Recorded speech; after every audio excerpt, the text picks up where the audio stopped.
des races dites berbères et de leur ethnologie. Par M. J.A.N. Perrier, mémoire communiquée à la sociale anthropologie en 1870. Nous allons parler des propos des Gétules et Libyens, des immigrations et leurs effets, et des Kabyles et des Touaregs, les races blondes anciennes. Peu de personnes ne vont pas accepter ces vérités, mais ces vérités sont des preuves scientifiques, historiques, archéologiques, qui sont les vrais Moabites de la Bible. Il y a des gens qui font des vidéos, qui donnent leur avis sur leurs vidéos, mais là, je ne donnerai pas mes avis. Ça, ce sont des preuves scientifiques, historiques, anthropologiques. Nous allons démontrer dans cette vidéo qui sont les véritables Moabites de la Bible. Il y a des gens qui disent que la Bible, elle est fausse. Il y a des gens qui disent que la Bible, c'est l'histoire des Européens. Nous allons voir, est-ce que la Bible, c'est vraiment l'histoire des Européens, selon la prophétie historique, scientifique, qui sont les Moabites. On sait tous que les Moabites, à l'heure actuelle, ce sont les Berbères. Les Moabites, ce sont les Algériens, les Tunisiens, les Marocains, les Maghrébins. Ce sont des Moabites. Mais nous allons voir cela selon les preuves scientifiques, archéologiques et anthropologiques. Pour commencer,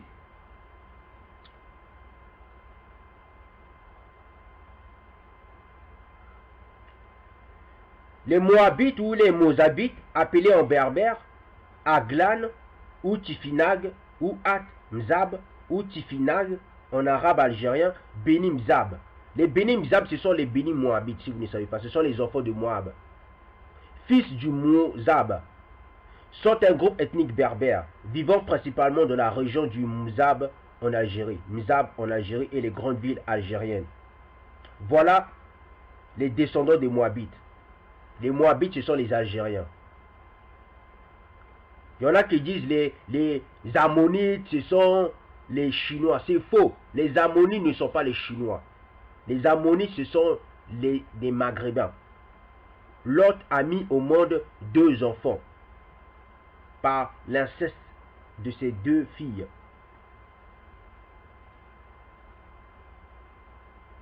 L'analyse du chromosome Y transmis de père en fils est utilisée en génétique des populations pour étudier la lignée paternelle. Les haplogroupes liés au chromosome Y représentent les branches de l'arbre généalogique des Homo sapiens. Plus de 85% des Mozabites ou bien les Moabites possèdent l'aplogroupe E1, B1, B1b, identifié par le marqueur M81, caractéristique des populations du Maghreb, où sa fréquence se situe entre 35% et 100%. Vous comprenez? Tous les Maghrébins sont des descendants des Moabites, les Moabites qui sont dans la Bible. Fréquence se situe entre 35 et 100%. En Europe, ce haplogroupe est assez rare, sauf dans la péninsule ibérique, où sa fréquence moyenne se situe entre de 5 à 6%.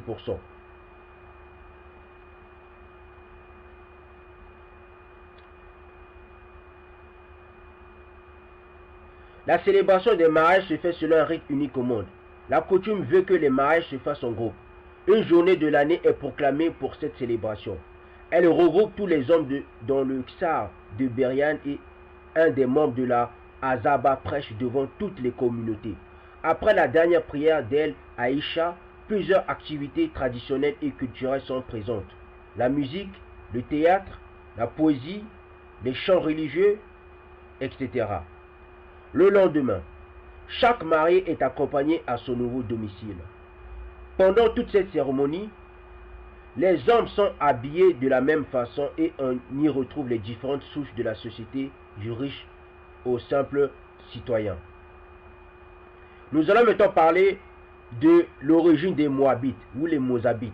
Appartiennent en grande partie à la grande confédération des Zénètes ou bien Isnaten, l'équivalent de l'appellation Mizab. Mizab, c'est Moab.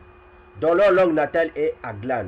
La plupart d'entre eux suivent le rite musulman ibadite et parlent le Mozabite. Le Mozabite, c'est le Moabite, qui, comme le Kabyle, le Chaoui ou le Tamashek, est une variante du berbère. Vous comprenez? Les Kabyles sont des Moabites. Les Chaoui sont des Moabites. Les Tamashek ou les Berbères sont des Moabites, sont les descendants des Moabites. C'est pour ça les historiens panafricains, ils vous parlent que de l'Égypte, ils ne savent même pas qui sont les Poutes. Les Poutes, les descendants de Poutes, ce sont les Mauritaniens. Nous allons bientôt faire aussi l'histoire des Mauritaniens. Qui sont les Mauritaniens? D'où descendent les Mauritaniens dans la Bible? D'où descendent les Berbères dans la Bible? D'où descendent les Kabyles dans la Bible? C'est ce que nous sommes en train de voir. Les Kabyles, les Algériens, les Maghrébins sont les descendants des Moabites qui sont dans la Bible. Voilà quand l'histoire de la Bible rejoint avec l'histoire scientifique, historique, anthropologique.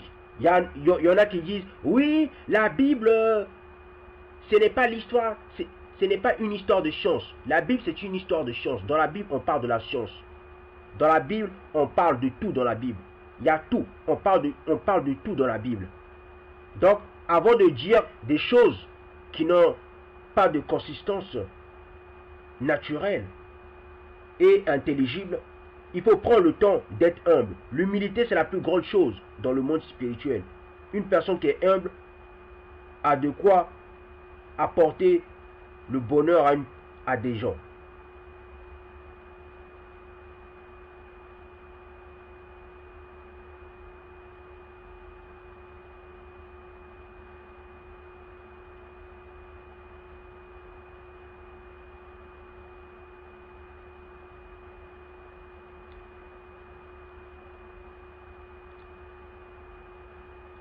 Maintenant, nous allons entrer dans un autre domaine de l'histoire des Moabites, étape par étape. Mizab ou bien Moab, les Marocains sont aussi les Moabites, patrimoine des Mizab ou des Moabites. Les Tamazigdes ou Mozabites ou bien les Moabites est une région du nord du Sahara algérien, berbérophone, située dans la Yila de Gardaïa, à 550 km au sud d'Alger. Elle s'étend sur environ 8000 km² entre 32 degrés et 33 degrés 20 secondes de latitude nord et 0 degrés 4 minutes de latitude et 2 degrés et 30 minutes de longitude est. Elle abrite approximativement 360 000 habitants. Le Mzab ou le Moab est un plateau que parcourt un oued du même nom. Sa vallée servit de refuge aux Ibadites qui édifièrent 5 villes de 1016 à 1053.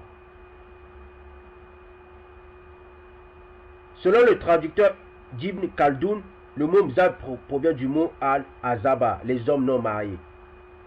Pourquoi ce sont les hommes non mariés? Parce que les descendants des Moabites, leur père n'était pas marié. Quand la femme de Lot s'est érigée en statuette, ses enfants ont couché avec Moab, avec Lot, ils ont mis au moins 2 enfants. Il y avait Moab et Ammonites. Là, nous sommes en train de parler de l'histoire des Moabites, qui sont les Algériens, les Maghrébins, les Marocains.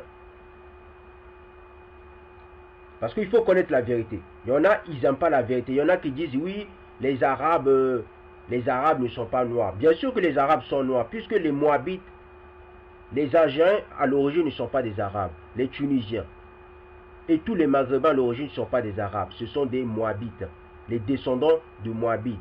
Ils descendent de Lot, ils descendent du neveu d'Abraham. Nous allons entrer dans un autre domaine,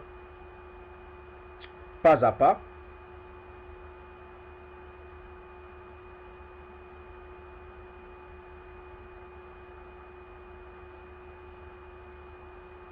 Mémoire de la société d'anthropologie, considérant les Bérabères ou bien les Berbères comme des Philistins, descendants de Misraïm, de Kasluim. Aujourd'hui, les rabbins algériens donnèrent aux Kabyles le nom de Philistins. De Ben Canaan n'est point rare.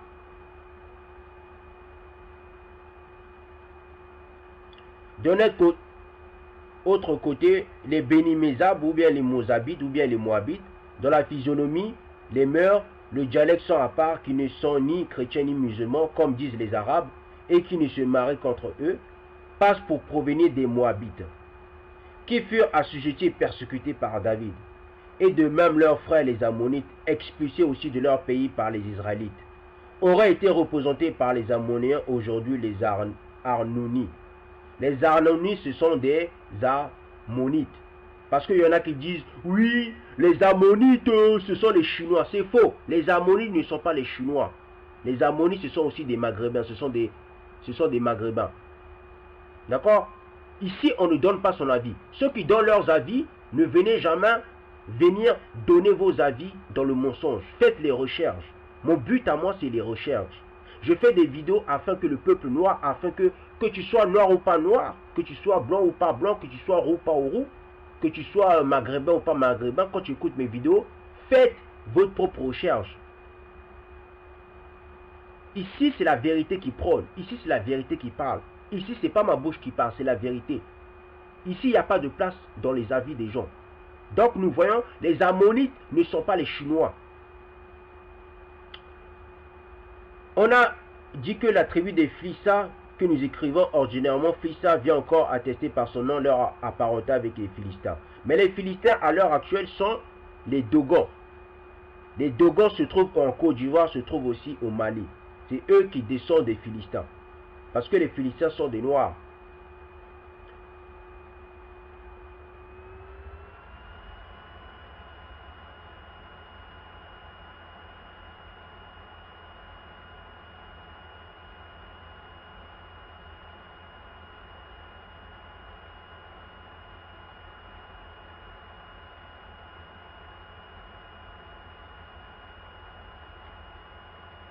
Nous allons encore entrer dans un autre domaine de l'histoire des Moabites, des Algériens, des Berbères.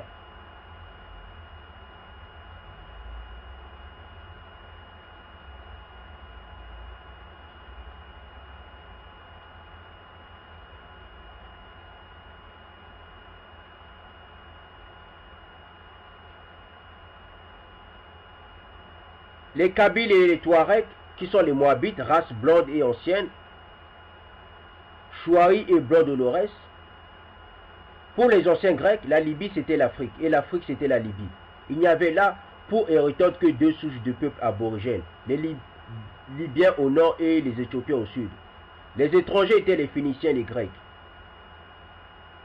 Les Libyens du nord de l'Afrique étaient aussi des barbares. Vous comprenez? Selon les Grecs, les Phéniciens étaient des étrangers. Les Phéniciens, d'où sortent les Phéniciens? Les Phéniciens sortent d'où? Les Phéniciens sont des Noirs. Et ce sont eux qui furent appelés collectivement berbères par les généalogistes musulmans. La plupart de ceux-ci les faisant descendre de Cam, par Ber ou Berbère, d'où leur viendra leur nom actuel.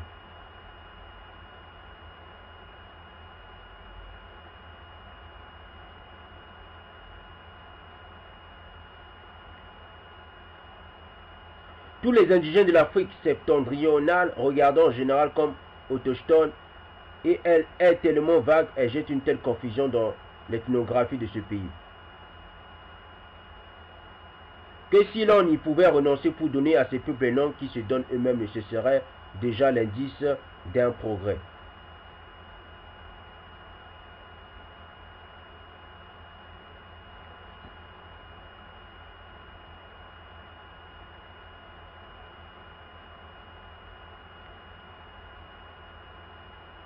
Les ciels peu éclairés, on a englobé ces populations sous le nom commun de berbères, assurément dérivé de barbarie. Vous voyez le mot barbare, le mot berbère vient de barbarie. Car si ces peuples sont semblables, une même dénomination entre eux et ailleurs eût prévalu sans doute. Les mots ne sont que les signes des idées.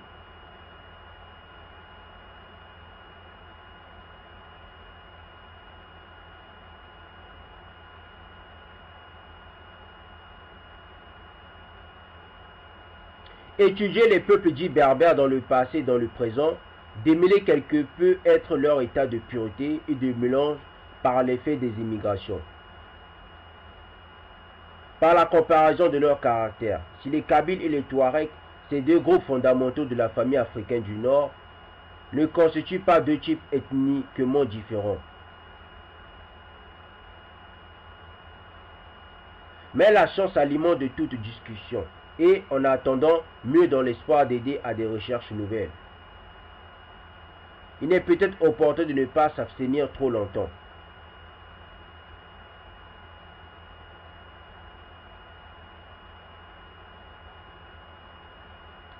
Les Gétules et les Libyens auraient été les plus anciens possesseurs de ces contrées. Les Gétules, nations nombreuses et répandues dans plusieurs contrées, nations fréquentes, comme dit Pomponius Mela, sont passés par les anciens au-delà des Mauritanies, n'ayant d'autres limites à l'ouest que l'océan, faisant face aux îles fortunées et avoisinant les plus brûlantes contrées. À l'est, suivant Strabon, il s'avançait jusqu'au Sirte, et au-dessus d'eux était le pays des Garamantes, nom qui rappelle l'expédition de Cornelius Balbus, leur capitale, l'ancien Garama, aujourd'hui Djerma.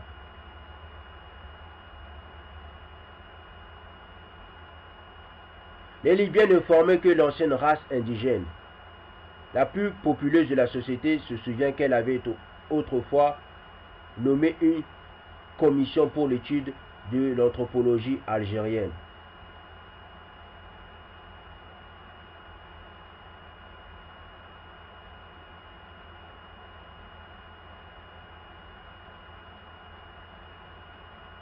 Les Numides semblent comprendre ceux qui portèrent le nom de Gétules. Selon Mela aussi, après les Gétules, était un vaste désert inhabitable, au-delà duquel on place l'Orient en Occident, les Garamantes, puis les Oghils, les Troglodytes et enfin les Atlantes.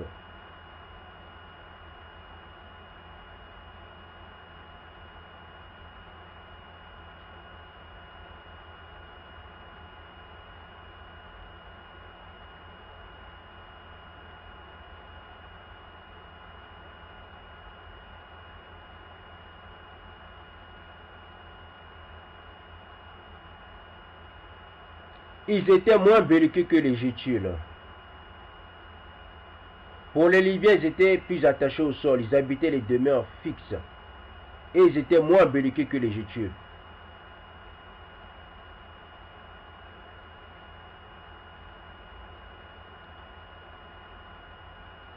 Voit-on les farouches Gétules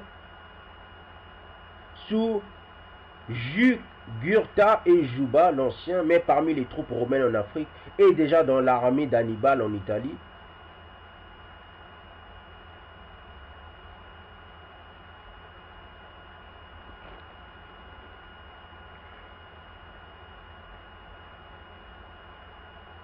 Ce sera en effet ce même peuple dont une inscription du temple principal de Karnak a dernièrement révélé l'existence antique sous le nom de Mashouach, grande nation de la Libye, et qui fit, conjointement avec le peuple des Rébus ou les Bous libyens proprement dit, une invasion formidable en Égypte, où on les attendait du reste une sanglante défaite. Ibn Khaldoun, sans mentionner aucune tribu de ce nom, parle, d'après les généalogistes, d'un Mazig, fils de Canaan et ancêtre de Ber, dont seraient descendus les Béranès, l'une des grandes branches de la nation berbère. L'autre branche était celle de Bautre. Les Bautres, issus d'un autre Ber qui était fils de Caïs et petit-fils de Gaïlan.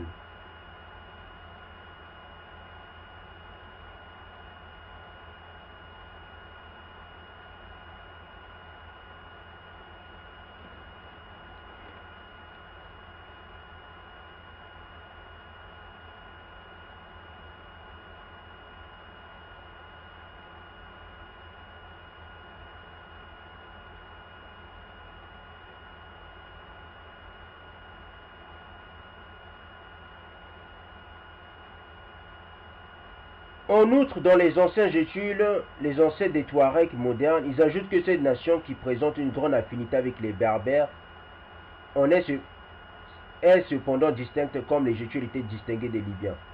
Aujourd'hui, la plupart de ceux qui nous montrent Touareg s'appellent eux-mêmes Imochar ou Imo-Ag, de même que les Berbères du Maroc, et d'autres se donnent encore le nom d'Amazik, ainsi que nous l'avons dit. Strabon signale la ressemblance des Gétules avec les Arabes nomades. Ces peuples ont plusieurs femmes et beaucoup d'enfants. Du reste, ils ressemblent aux Arabes nomades.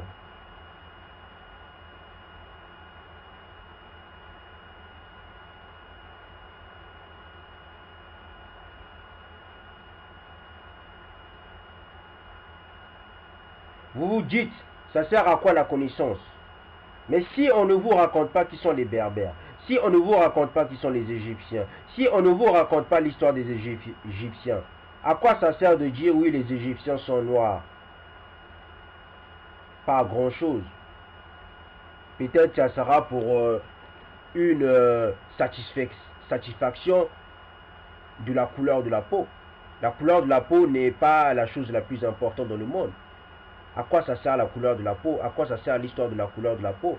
Voilà la question que vous devez vous poser. Une autre invasion dont l'existence toutefois peut être contestée est celle des Arabes sabéens sous la conduite d'Ifrikos. Parce que le nom d'Ifrikos vient d'un Sabéen, si vous ne savez pas. Le nom d'Afrique vient d'un Sabéen. Il y en a qui croient que le nom d'Afrique vient des Arabes, mais ils ne savent pas qui sont les Arabes. Je répète, le nom d'Afrique vient des Arabes. Les Arabes, ce sont des Sabéens. Les Sabéens, ce sont des Kouchites. Les Kouchites, ce sont les Éthiopiens, ce sont les Soudanais. Donc le nom d'Afrique vient des Soudanais et des Kouchites. Il y en a qui ne savent pas cela. Fils de Kaïs ibn Saïfi, l'un des anciens princes hiérites du Yémen, lequel aurait donné son nom à l'Ifriqiya, régence de Tunis.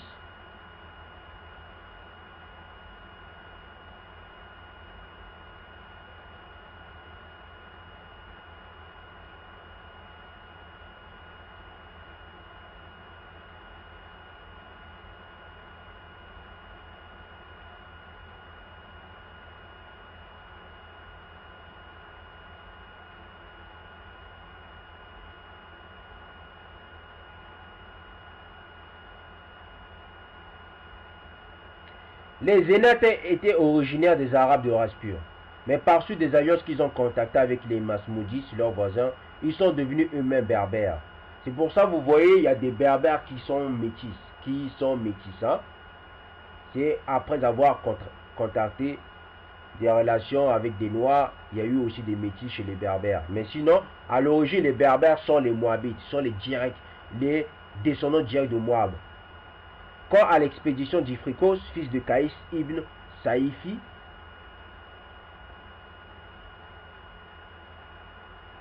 il aurait eu la fortune de léguer son nom à l'Afrique, comme Vespus à l'Amérique. Nous ne sommes pas de ceux qui la regardent comme purement imaginaire.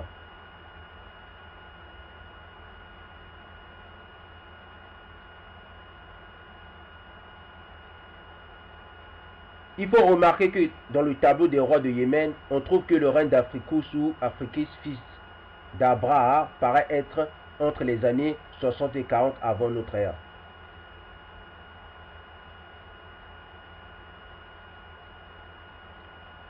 Ce personnage serait aussi autre que le premier dont l'existence pourrait bien remonter au temps des Hyksos. L'un aurait donné son nom à l'Afrique, tandis que l'autre l'aurait plutôt reçu comme surnom. À l'appui de cette tradition sur le séjour des anciens Hiérites ou Sabéens, parce que les vrais Himérites, ce sont des Sabéens, ce sont des Noirs, ce sont les Éthiopiens, ce sont les Soudanais. Les vrais Arabes, ce sont des Noirs, ce sont des Soudanais et les Éthiopiens.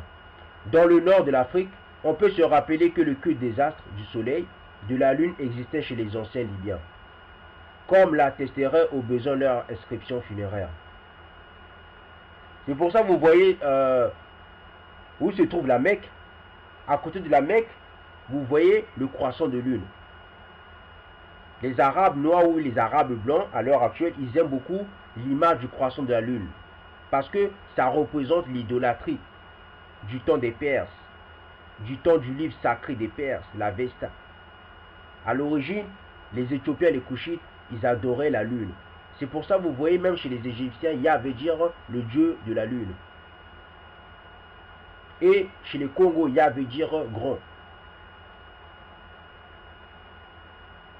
Il y en a qui oublient que la langue Kikongo est la langue originelle. La langue Sao aussi fait partie de la langue originaire, puisque c'est la même famille. Donc, si vous voyez des similitudes avec d'autres langues, parce que c'est normal, la langue originaire a toujours des emprunts d'autres langues. Parce que si elle n'a pas des emprunts avec les autres langues, elle n'est plus originaire, elle n'est plus authentique. Lui qui compare la langue du peuple bantou avec d'autres langues, il ne peut pas aussi avoir raison. Parce que comparer une chose, ce n'est pas avoir raison. Une comparaison n'est pas une raison. Toutefois,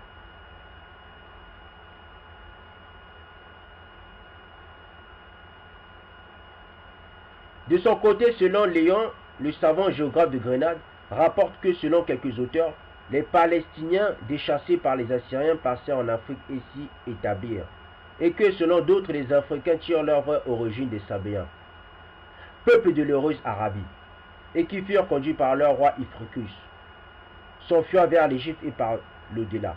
Parce que le nom de l'Afrique vient des Couchites, vient des Sabéens si vous ne savez pas. Le nom Afrique ne vient pas des Arabes blancs, non, ça vient des Couchites et des Soudanais. Ça vient des Arabes noirs. Même moi qui vous parle, je ne savais pas cela.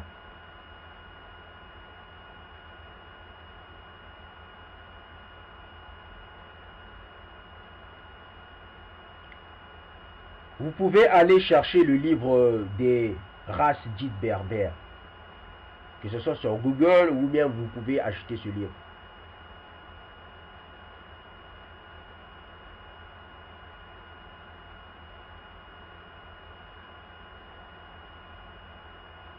Les Africains ont été habitants d'Asie et furent aussi devant leurs ennemis d'abord vers la Grèce alors inhabitée et qui furent ensuite contraints d'abandonner pour se jeter sur l'Afrique.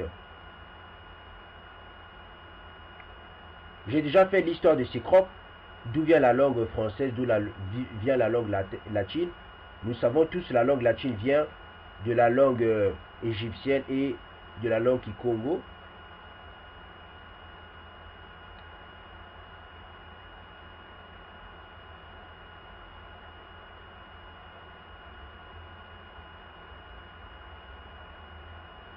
La première habitation fut en Barbarie, au lieu que ceux qui étaient auparavant de la Tingitane, la Numidie et la Libye s'appelaient Chiloé.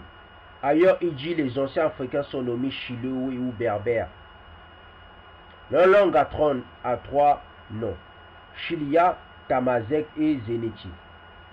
Mais Léon observe que ces peuples se conforment ensemble en une langue laquelle est communément par eux-mêmes appelée Amharique, ou bien appelée langue noble.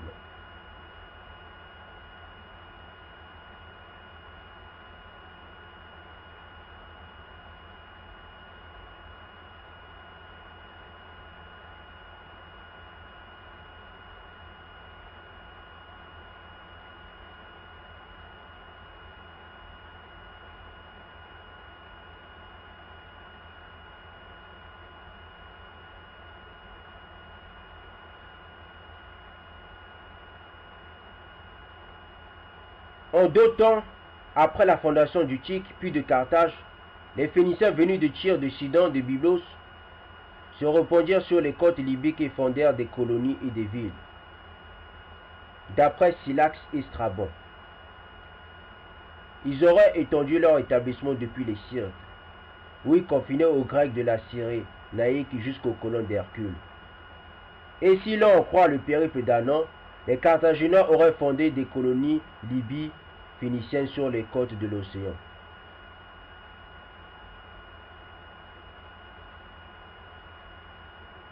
Suivant le mythe de l'Hercule tyrien, voguèrent vers l'ouest du bassin méditerranéen, la terre du couchant avec son jardin des Hespérides et le royaume d'Anté, fils d'Atlas, ce que l'on aperçoit au milieu de ces fictions.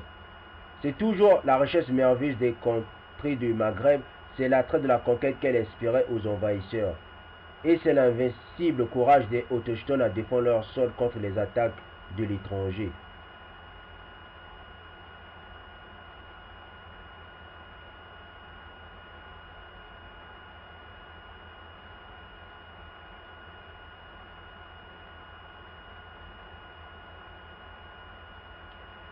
Il rapporte que les Perses s'avancèrent davantage vers l'océan et que, selon mêlé aux Gétules, il prit le nom de Numide. Pile aussi dit qu'on nommait anciennement les Perses les Pharusiens, peuple gétulien qui, d'après Méla, s'étendait jusqu'à l'Éthiopie. Parce que les Perses se sont mélangés avec les Couchites, avec les Soudanais. Il y a eu beaucoup de métissage. Strabon et Ptolémée placent également très loin au sud de la Mauricie et au nord du mont Rhizadius.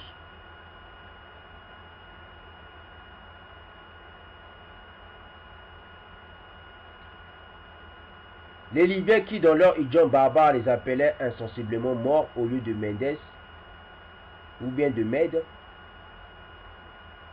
Voilà donc un récit confus bien des inconnus.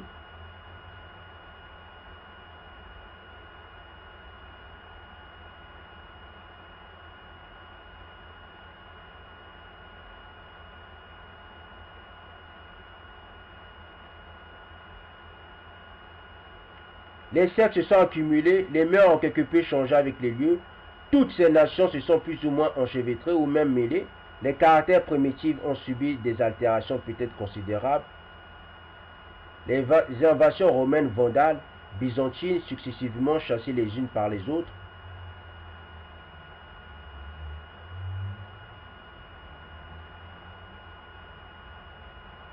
ont apporté des ruines et des désordres à l'histoire, ont fait reculer les premiers habitants sur d'autres domaines non explicables à l'heure actuelle. Concernant les preuves archéologiques des immigrations des peuples noirs après leur envahissement de leurs terres.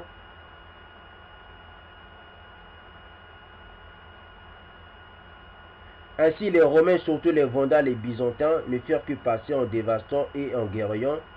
De même que plus tard les Turcs sans jamais s'assimiler au sol, il est vrai que la conquête mahométane fut facilitée par certaines analogies de mœurs et que les Arabes, dont les ancêtres vivaient à la manière des Gétules, rencontrèrent là des alliés naturels et en outre les monts et les sables, les palmiers, les chevaux et les chameaux de Hedjaz et du Nejdid.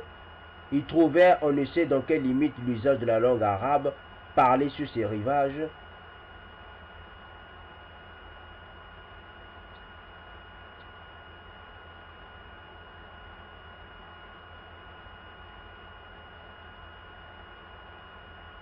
En outre de ce que nous avons dit des tribus arabes qui seraient devenues berbères, nous avons pour témoigner des faits semblables dans l'Antiquité, l'existence historique de populations composées ou plus ou moins mêlées, comme les Libyens phéniciens, les Léco-éthiopiens, les Mélano-Gétules, nations qui, par leur origine supposée métisse, devaient tendre à disparaître à moins d'un entretien permanent.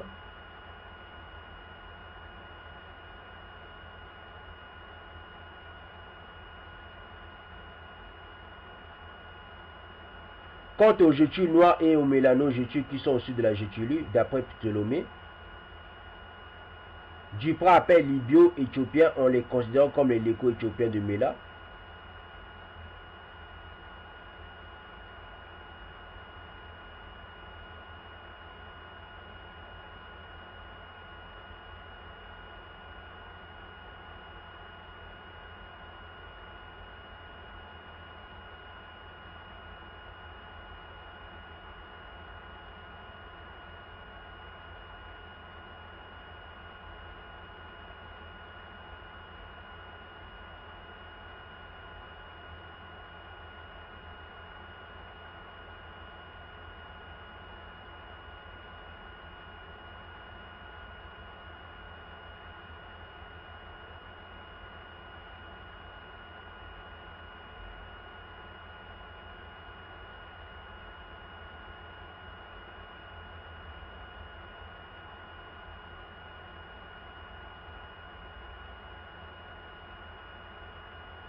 Pélissé fait cette remarque à l'écart de certains peuplades des montagnes du littoral aux environs de Bonn, qui sont d'origine kabaïle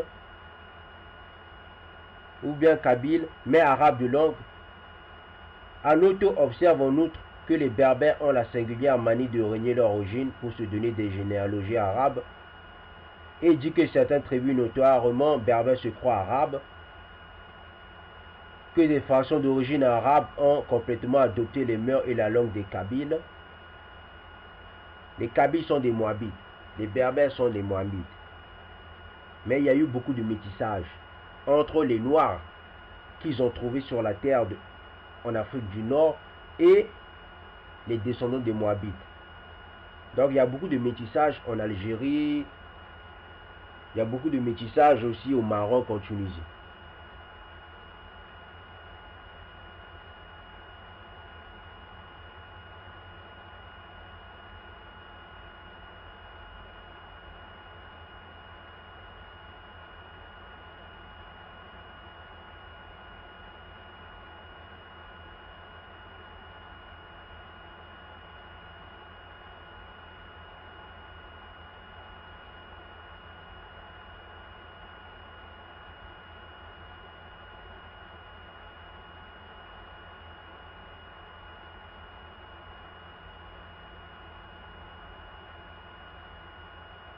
Les Arabes seuls ont prospéré sur ce sol, comme par exemple prospèrent en Égypte. Leur nombre actuel néanmoins n'est évalué qu'à 500 000 en Algérie, où l'on compte environ, suivant M. Warnier, 200 000 individus de race dite berbère, dont 1 200 000 arabisants et 1 million berbérisants. Quant à ce que les Arabes nomment Touareg, terme qui selon eux-mêmes signifie abandonné, s'étend du Tébou, du Faisan et des déserts à l'est de Ghadames jusqu'au nord du Toua, de ce pays d'oasis à travers d'immenses solitudes, jusqu'à Tombouctou et aux deux rives du Niger. Touareg veut dire abandonné. Quant aux abandonnés ou bien aux Touaregs, disons-nous, on doit penser qu'ils ont été beaucoup plus épargnés par les invasions et qu'ils sont d'un type encore moins intérieur que les habitants des zones septentrionales. Leur langue est la plus pure de toutes les dialectes berbères.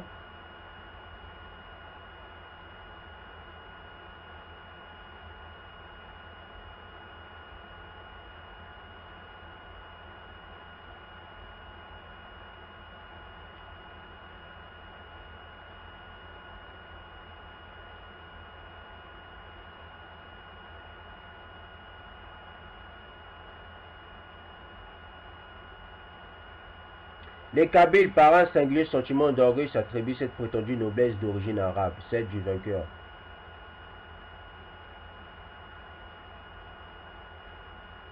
Nombreux disent que les Touaregs descendent des Turcs. On sait tous que les Touaregs descendent des Moabites.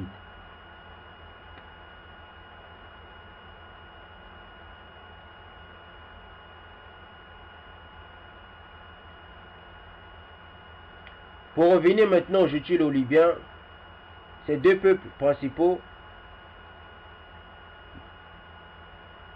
sont d'origine noire. Il y a eu beaucoup de mélanges avec les Jutules et les Numidiens, avec la race dite berbère.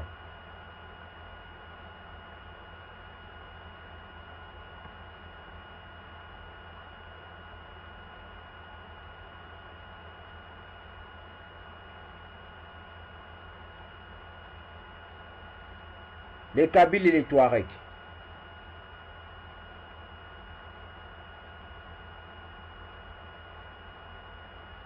La nature des lieux et des mœurs et les croisements suffisent à tout expliquer. Entre les Kabyles, Algériens et les Touaregs, un grand nombre de familles que l'on peut croire de sang pur ou peu mélangés.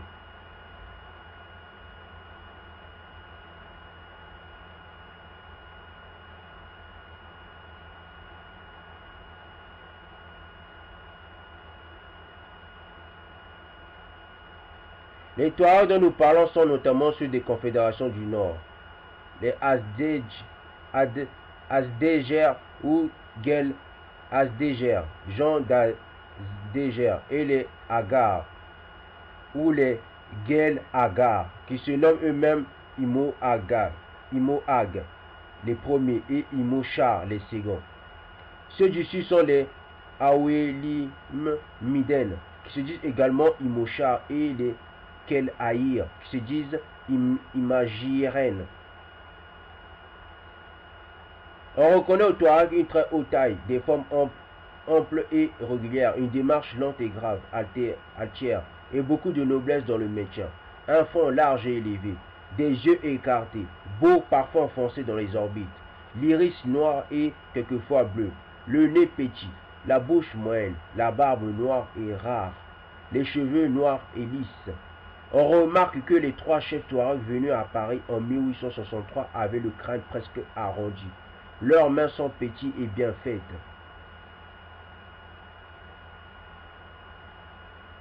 Leur teint est naturellement blanc ou moins hâlé. Leurs femmes sont belles pour les Kabyles. Ils ont une taille moyenne, des formes trapues, musculeuses et sèches. L'allure simple et négligée. Un front étroit et peu découvert. Les arcades sourcilières proéminentes.